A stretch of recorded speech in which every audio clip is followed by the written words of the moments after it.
Gold trusted gold buyers. మీరు తాకట్టు పెట్టిన బంగారాన్ని విడిపించి ఈ రోజు ఉన్న మార్కెట్ ధరకు కొనబడను.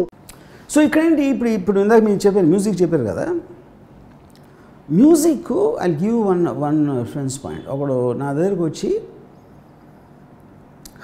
ఇప్పుడు మ్యూజిక్ మామూలుగా అని పెద్ద మ్యూజిక్ డైరెక్టర్ అంటే music director remuneration is also dependent upon అతని పేరు ఉంటే ఎంత కొంటారు. Name is different, right? So దానికి ఒక చిన్న ఎగ్జాంపుల్ ఇస్తాను. రెహమాను సుభాష్ గారికి he was doing a film called Yuvraj. యువరాజ్లో అది ఒక Rahman is notorious for delays. చాలా హింసించేస్తాడు టైం ఇవ్వకుండా. సుభాష్ గారికి మెసేజ్ పెట్టాడు రెహమాన్కి, నాది సల్మాన్ ఖాన్ కట్రినా కైఫ్ డేట్స్ ఉన్నాయని మా సెట్ అంతా వేసుకున్నాం, ఇంకా నువ్వు పాట ఇవ్వకపోతే ఏమైపోతాను అది ఇది అని ఒక చాలా హార్ష్ మెయిల్ పెట్టాడు రెహమాన్కి. రెహమాన్ అప్పుడు లండన్లో ఉన్నాడు. సో రెహమాన్ ఫోన్ చేసి ఓకే నేను బాంబే వస్తాను, చెన్నై వెళ్ళాలి, బాంబేలో దిగి సుఖవీందర్ సింగ్ స్టూడియోకి రండి మీరు ఫలానా టైంకి, నేను వచ్చి అక్కడ మీ పాట చేస్తాను. సరే నెక్స్ట్ డే 2 days అయ్యాకో సుఖవీందర్ స్టూడియోకి వెళ్ళాడు. రెహమాన్ ఇంకా ఎయిర్పోర్ట్లో ఆన్ ద వేలో ఉన్నాడు. ఈ సుఖవీందర్ కూర్చొని ఏదో చేస్తున్నాడు. ఏంటిదంటే మీకు ఏదైనా పాట చేసి పెట్టమన్నాడు అన్నాడు. ఇంకా సుభాష్ వచ్చింది కోపం. సో ఇప్పుడు తెలియక చెప్పేసాడు అనుకున్నాడు ఈ సుఖవీందర్. రెహమాన్ వచ్చి హాయ్ అన్నాక ఏంటి ఏమైనా చేసేవా అన్నాడు. సుభాష్కి ఎదుగుని అడిగాడు, ఏమైనా పాట చేసేవాడంటే చేశాను వినిపించండి. అది వినిపిస్తే నాకు బాగుంది, మీకు ఎలా ఉంది అన్నాడు. ఇంకా సుభాష్ గారు అరవటం మొదలెట్టాడు. What the fuck do think, ఏంటి నేను నీకు 3 కోట్ల రెమ్యునరేషన్ ఇస్తావు అంటే నువ్వు సుఖవీందర్తో చేస్తావు, నువ్వు నేను చేయలేనా సుఖవీందర్తో, నువ్వు కావాలా నాకు అది ఇది అని చెప్తే, mind your tongue mister guy, you are paying for my name not for my work, don't get confuse అన్నాడు. ఇప్పుడు మీకు తెలిసింది మీరు ఉన్నారు కాబట్టి, తాళ పాటలను ఎక్కడ తెచ్చి మీకు తెలుసా? అది నువ్వు వేరే సినిమాలు కానీ ఎక్కడ ఇస్తాను మీకు తెలుసా? అది నా డ్రైవర్ చేయొచ్చు, నా మాలీ చేయొచ్చు, నేను ఎవరి దగ్గర కొనుక్కోవచ్చు, ఏదైనా చేయొచ్చు.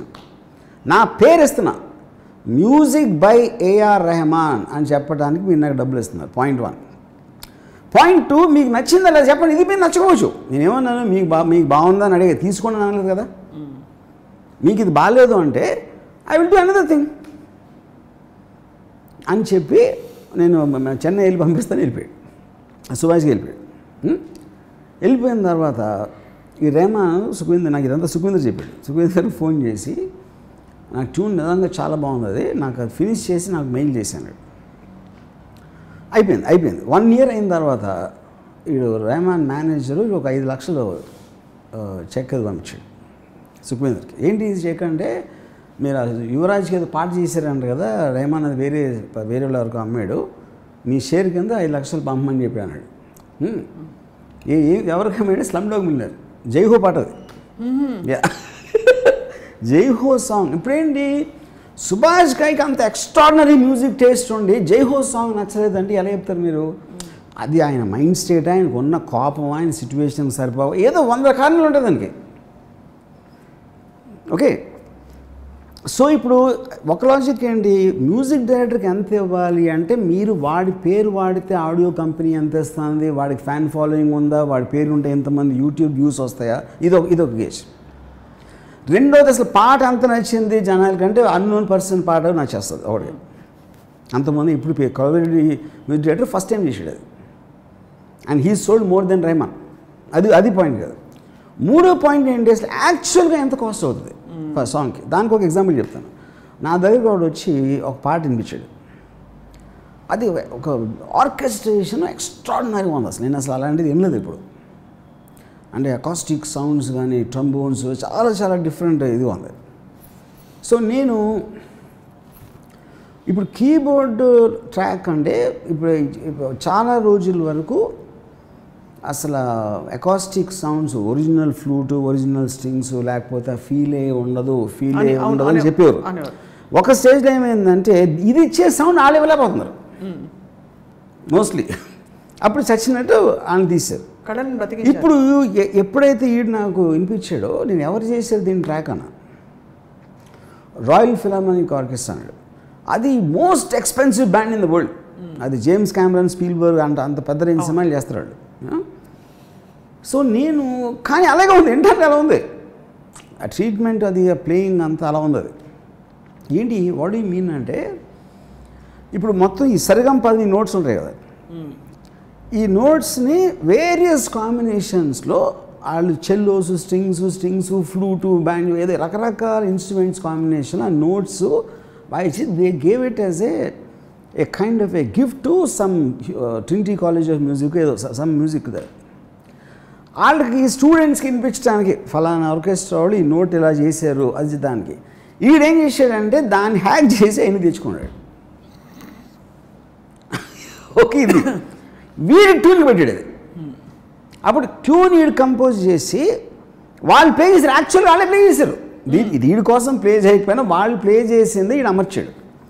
దాని తర్వాత ఏం చేశాడు, ఈ రిథమ్స్ అయితే 100,000 దొరుకుతాయి, దీనికి తగ్గ అది పట్టుకున్నాడు. ఎవడో ఫ్రెండ్ లిరిక్ రాశాడు. వీడు 5 ఫేమస్ సింగర్స్ ఈమెయిల్ సంపాదించి వాళ్ళకి ఈ ట్యూన్ ఒక చిన్న letter, I'm a very poor person, నా దగ్గర డబ్బులు, కానీ ఈ ట్యూన్ ఒకవేళ మీరు విని మీకు నచ్చితే మీరు పాడి నాకు ఇస్తే నేను అమ్మగలిగితే మీకు ఇస్తాను డబ్బులు అని ఒక క్యూట్ నోట్ ఏదో రాశాడు. ఈ cent it to more than 20-30 singers. దాంట్లో 2-3 రియాక్టర్ ఆ 30 మందిలో. ఇది ఏమైంది అని టపట కొట్టాను మెయిల్స్ అంతే. Finally Hariharan song the song, and female singer కూడా ఫేమస్ సింగర్ మర్చిపోయాను. ఆడేంటి ఇన్స్ట్రుమెంట్ ముట్టుకోకుండా ఫుల్ పాట తయారు చేసాడు. స్టూడియో లేదు, ఇన్స్ట్రుమెంట్ లేదు, వాడు ప్లే చేయలే ఏది అసలు. అంటే టెక్నాలజీ అక్కడ ఉందంటున్నాను నేను. అవును, that is what I'm saying. కానీ మనం అది యూజ్ చేసుకోకుండా మంచి 20 మంది అంటే మనకి విజువల్ అది బాగుంటుంది. ఇప్పుడు మీరు శివమణి అన్నాడు అనుకోండి, శివమణి ఆడి విజువల్ అంతే, ఆ డ్రమ్స్ ఏం కూడా ఎవరికి తెలీదు. మీరు శివమణి విజువల్ తీసేసి మీరు ఉట్టి సాంగ్ అంటే అన్ని డ్రమ్స్ లాగా ఉంటుంది, ఏమి డిఫరెన్స్ ఉండదు.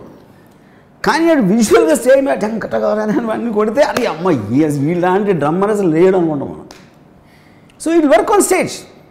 మీరు ఎప్పుడైనా తను కొట్టిన పాట ఆడు విజువల్ లేకుండా ఏంటండి, నేను పేరు మార్చుకుంటాను, దానికి వేరే దానికి ఏమైనా డిఫరెన్స్ ఉంటుంది. So of course everything has its value. So Shivamani will work on stage, someone else might not be able to work. True. He works on stage because of his personality, not because of what he is playing on. అది నేను చెప్పేది. ఇప్పుడు అలా చూస్తే చౌరాసియా గారి flute